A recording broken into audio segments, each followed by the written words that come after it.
Good afternoon. आज हम translation के बारे में पढ़ेंगे। इससे पहले आपने ट्रांसक्रिप्शन पढ़ा जिसमें mRNA जो है किससे बनता है, DNA से। अब ट्रांसलेशन में क्या होता है, mRNA जो इन्फॉर्मेशन लाता है DNA से, किसके लिए, प्रोटीन सिंथेसिस के लिए।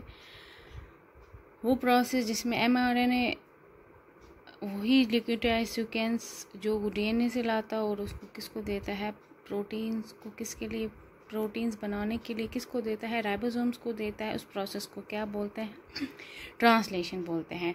वो पाथवे जिस प्रोटीन सिंथेसिस का, उसको हम ट्रांसलेशन बोलते हैं, क्योंकि इसमें जो लैंग्वेज होती है न्यूक्लियोटाइड सीक्वेंसेस की mRNA पे, जो उसने कहाँ से लाई होती है, DNA से लाई होती है, वही ट्रांसलेट हो जाती है किस लैंग्वेज में, अमाइनो एसिड की लैंग्वेज में। ठीक है, mRNA जो होता है ये ट्रांसलेट हो जाता है 5' एंड से कहाँ की ओर, 3' एंड की ओर, और ये क्या बनाता है, एक प्रोटीन सिंथेसाइज बनाता है कहाँ से, अमाइनो एसिड टर्मिनल एंड से कहाँ की ओर, कार्बोक्सिल टर्मिनल एंड की ओर। ठीक है, ट्रांसलेशन या आप इसको प्रोटीन सिंथेसिस का नाम भी देते हैं। फाइनल जो एम होता है DNA का, वो क्या है, वो क्या करता है, वो इंफॉर्मेशन जो इसके पास होती है वो रिलीज़ करता है किस फॉर्म में, प्रोटीन्स के फॉर्म में। DNA कहाँ प्रेजेंट होता है, न्यूक्लियस के अंदर, और राइबोसोम्स क्या होती हैं, प्रोटीन फैक्ट्रीज, वो कहाँ प्रेजेंट होती हैं, साइटोप्लाज्म के अंदर। इसलिए वो इंफॉर्मेशन जो कोडेड फॉर्म में होती है वो पहले कन्वर्ट की जाती है RNA में, किसके थ्रू, जब ट्रांसक्रिप्शन की प्रोसेस होती है वहाँ से RNA जो होता है वो न्यूक्लियस को छोड़ देता है और इन्फॉर्मेशन को कहाँ लेता है, साइटोप्लाज्म में। क्योंकि साइटोप्लाज्म में क्या होते हैं, राइबोसोम्स प्रेजेंट होते हैं, वहाँ पे इन्फॉर्मेशन को डिकोड किया जाता है किसमें, इनटू प्रोटीन्स। ट्रांसलेशन में क्या होता है, जो कि जेनेटिक कोड प्रेजेंट होता है किन पे, mRNA पे, वही यूज़ किया जाता है किसके अरेंजमेंट के लिए, अमाइनो एसिड्स की अरेंजमेंट के लिए एक पर्टिकुलर सीक्वेंस में रखा जाता है और वहाँ से वो क्या बनाता है, प्रोटीन बनाता है।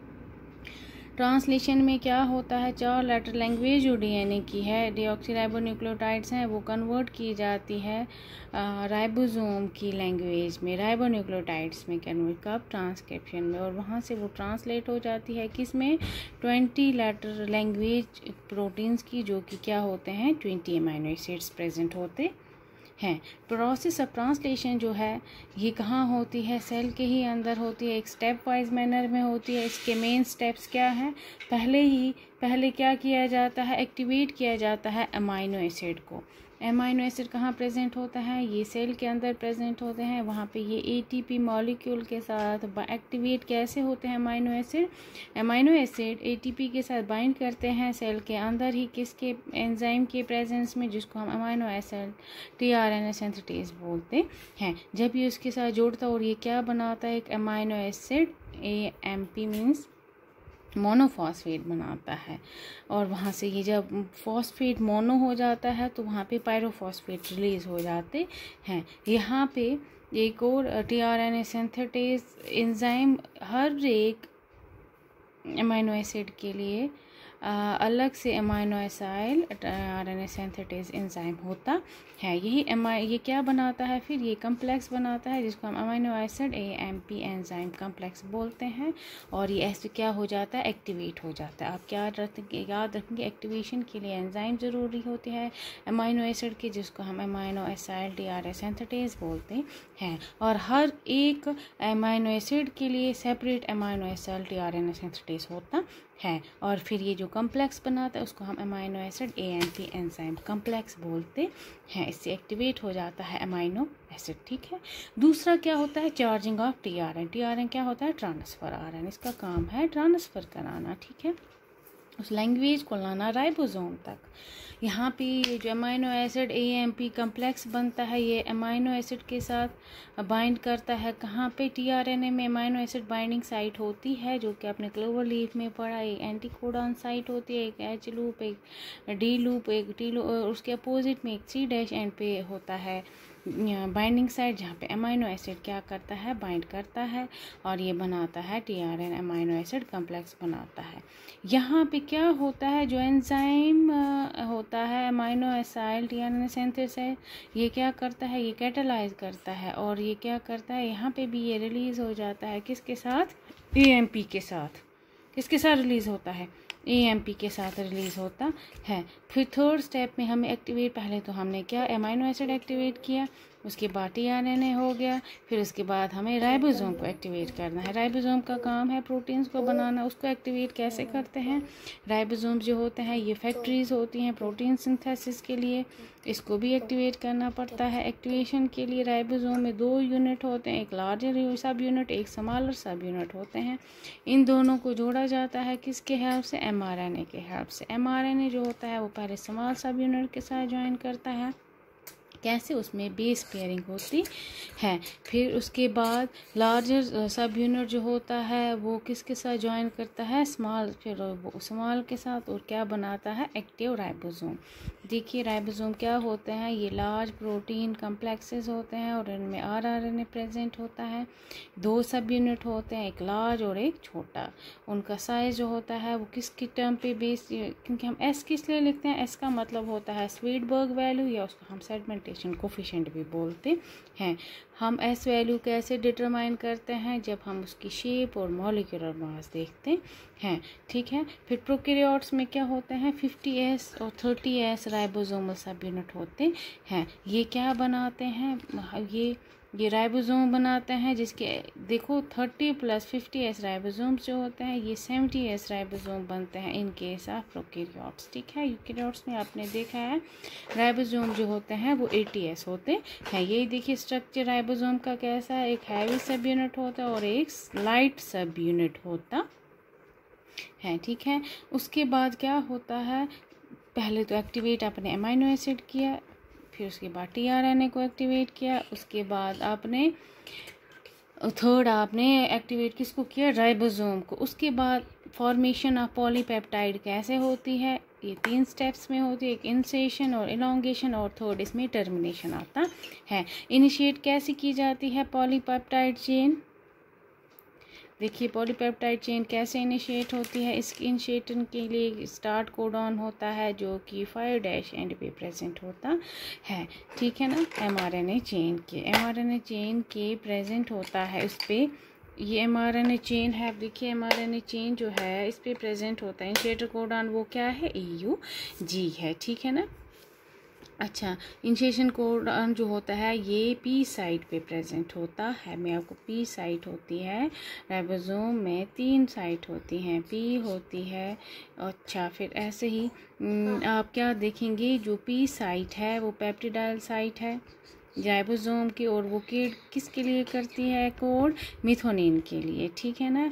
यही मिथोनिन जो होता है ये अमीनो एसिड पूल्स, इससे कौन लाता है, इसको मिथोनिन को कौन लाता है, TRNA लाता है, जिसमें एंटीकोडॉन जो होता है वो क्या होता है, UAC होता है। ये UAC बाइंड करता है AUG के साथ, क्योंकि A जो होता है ये T के साथ बाइंड करता है DNA में, यहाँ पे ये A किसके साथ बाइंड करता है, U के यूरेसिल के साथ, ऐसे ही UA के साथ करता है और GC के साथ करता है। एंटीकोडॉन हमेशा कोडॉन के साथ बाइंड करता है, ठीक है ना। और ये क्या बनाता है, हाइड्रोजन बॉन्ड बनता है। यहाँ पे क्या होते हैं, यहाँ पे 3 इनिशिएटिंग फैक्टर्स होते हैं जिसको हम IF1, IF2 और F3 इनिशिएटिंग फैक्टर्स 3 होते हैं, IF1, 2 एंड 3।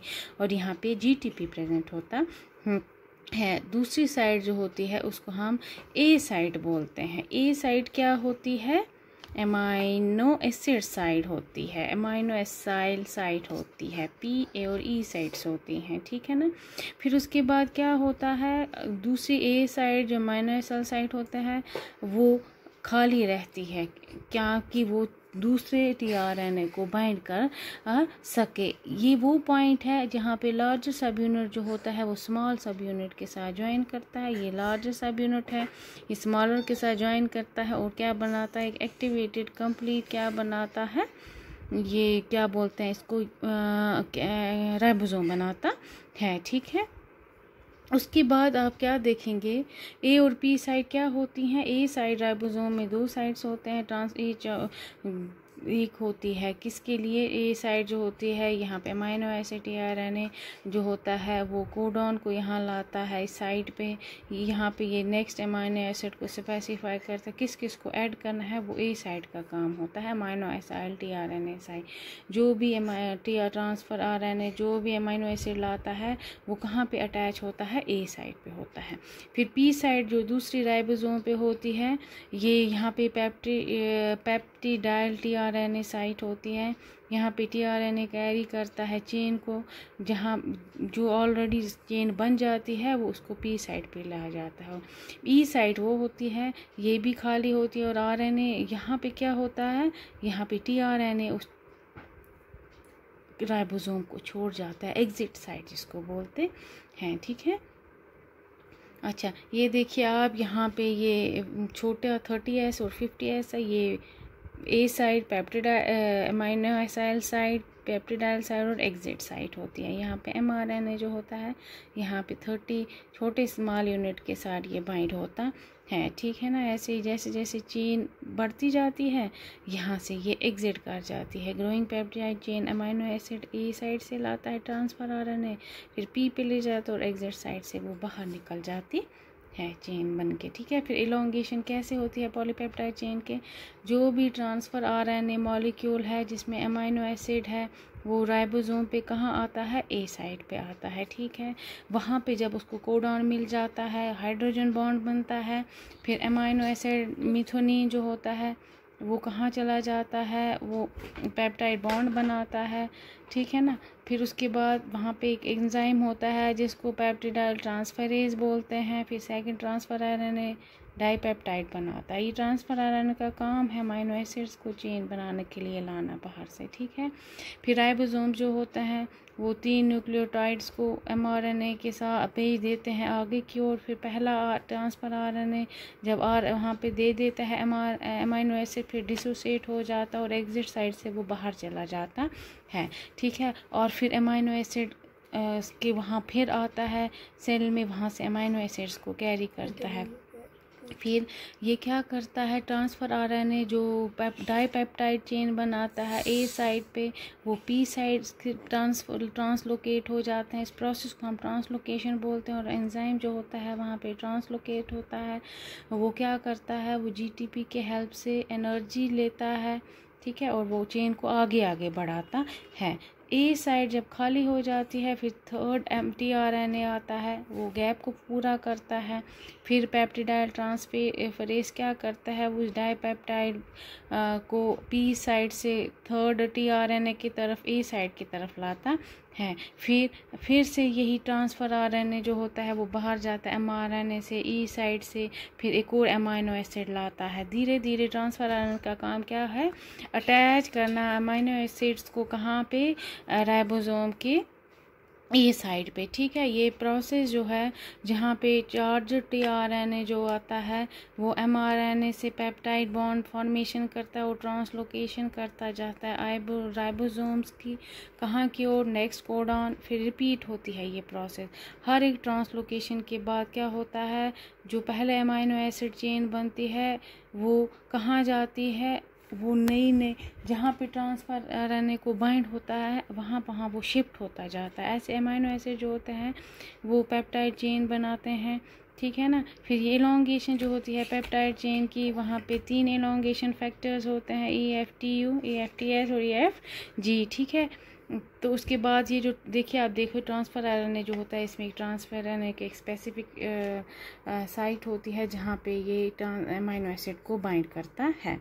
2 साइट्स इंपॉर्टेंट है, एक अमाइनो एसिड अटैचमेंट साइट और एक एंटीकोडॉन साइट होती है, क्योंकि इसका काम क्या है? स्पेसिफिक अमाइनो एसिड को रिकॉग्नाइज करना, कोडॉन्स को फिर उसको लाना। ठीक है ना, और ट्रांसफ़र आरएनए जो होता है उनका हम एडेप्टर मॉलिक्यूल्स बोलते हैं। आप देखते हैं अमाइनो एसिड यहाँ पे बाइंड होता है और ये एंटीकोडॉन साइट है। अमाइनो एसिड यहाँ से आता है और यहाँ पे ये mRNA से क्या करता है? कोडिंग करता है। ठीक है, फिर ऐसी टर्मिनेशन होती है पॉलीपेप्टाइड चेन की। यहाँ पे क्या होता है? जैसे जैसे चेन इलोंगेट होती जाती है तब तक ये रहती है जब तक स्टॉप सिग्नल नहीं आता है। 3 कोडान जो है UAA, UAG और UGA जो है, जैसे ऑकर, एम्बर और अपल है, ये तीनों क्या है, स्टॉप सिग्नल है। ये टर्मिनेशन कोडान है, ये कोड नहीं करते हैं अमीनो एसिड के लिए।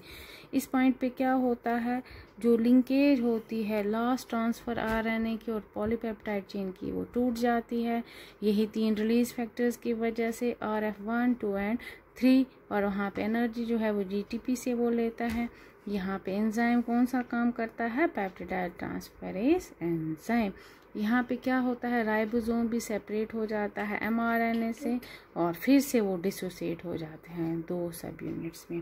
राइबोसोम के 2 स्मॉल सब यूनिट और लार्ज जो होता है वो दोनों अलग अलग हो जाते हैं, ठीक है। फिर यहाँ पे पॉलीपेप्टाइड रिलीज जो करती है चेन, वो उसका प्राइमरी स्ट्रक्चर होता है। फिर ये मॉडिफाई हो जाता है, उसमें फोल्डिंग एंड कॉइलिंग होती है, और ये क्या बनाता है, सेकेंडरी और टर्शियरी प्रोटीन्स बनाता है। ये टर्मिनेशन कोडान A साइड पे आता है, ट्रांसलेशन रुक जाती है क्योंकि यहाँ पे और फिर tRNA नहीं होता है जिसमें एंटी कोडान होगा, ठीक है। और यहाँ पे ये स्टॉप हो जाती है। स्टॉप सिग्नल जैसे ही आता है, यहाँ पे ये अमीनो एसिड की चेन है, जैसे जैसे अमीनो एसिड A साइड पे ऐड होता है तो ये P की तरफ मूव करते हैं, ठीक है ना।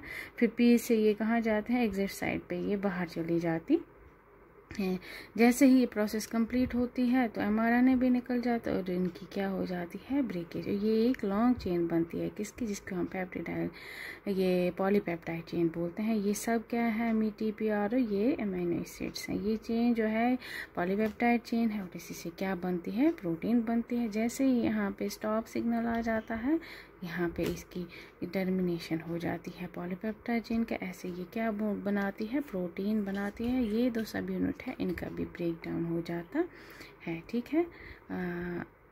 ट्रांसलेशन याद रखेंगे, ठीक है, क्या क्या एक्टिवेट होता है ये सब याद रखेंगे आप। अमीनो एसिड होता है, राइबोसोम एक्टिवेट, ट्रांसफर RNA, फिर लास्ट में पॉलीपेप्टाइड चेन में 3 स्टेप है, इनिशिएशन, इलॉन्गेशन और टर्मिनेशन, ठीक है।